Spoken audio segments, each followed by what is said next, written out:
Chairman Sorab गो town ने कहा है कि के इलेक्ट्रिक ने अगर अपना रवैया दुरुस्त नहीं किया तो फिर हम धरना देकर बैठ जाएंगे और इनके खिलाफ ग्रैंड धरना की कॉल हम जल्द दे देंगे। इसकी तमाम तर जिम्मेदारी के इलेक्ट्रिक इंतजामिया पर आयद की जाएगी। इस धरने की कॉल का ऐलान टाउन चेयरमैन सोराब गो टाउन लाला अब्दुल रहीम ने तमाम आर्ट काउंसिल के यानी मेम्बरान जो थे उनकी हमरा एक इजलास की सदारत करते हुए कही। उस मौके पर के इलेक्ट्रिक के अफसरान भी टाउन हॉल में मौजूद थे।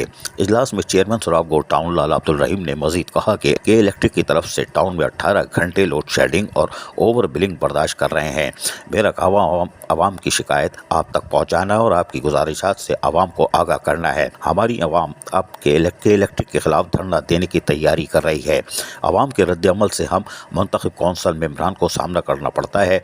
बिल देने के बावजूद बिजली की लोड शेडिंग, जबकि 99% लोग बिल दे रहे हैं। कोरोना माफिया से निजात हासिल करने के लिए के इलेक्ट्रिक के हम ज़रूर साथ हैं।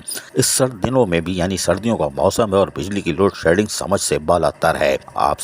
आज ये बात आपको बता दी गई है ताकि अगर सर्द मौसम में भी लोड शेडिंग और ओवर बिलिंग जारी रही तो फिर सोराब गो टाउन की कौंसिल के मेम्बरान भी सोराब गो टाउन के आवाम के साथ के इलेक्ट्रिक के खिलाफ एक ग्रैंड धरना देने के लिए बिल्कुल तैयार है। अजीज आरिफ, KBS बल्दियाती न्यूज़, कराची।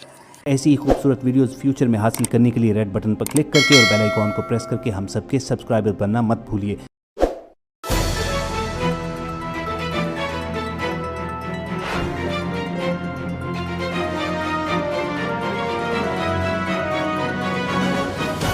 KBS बल्दियाती न्यूज़।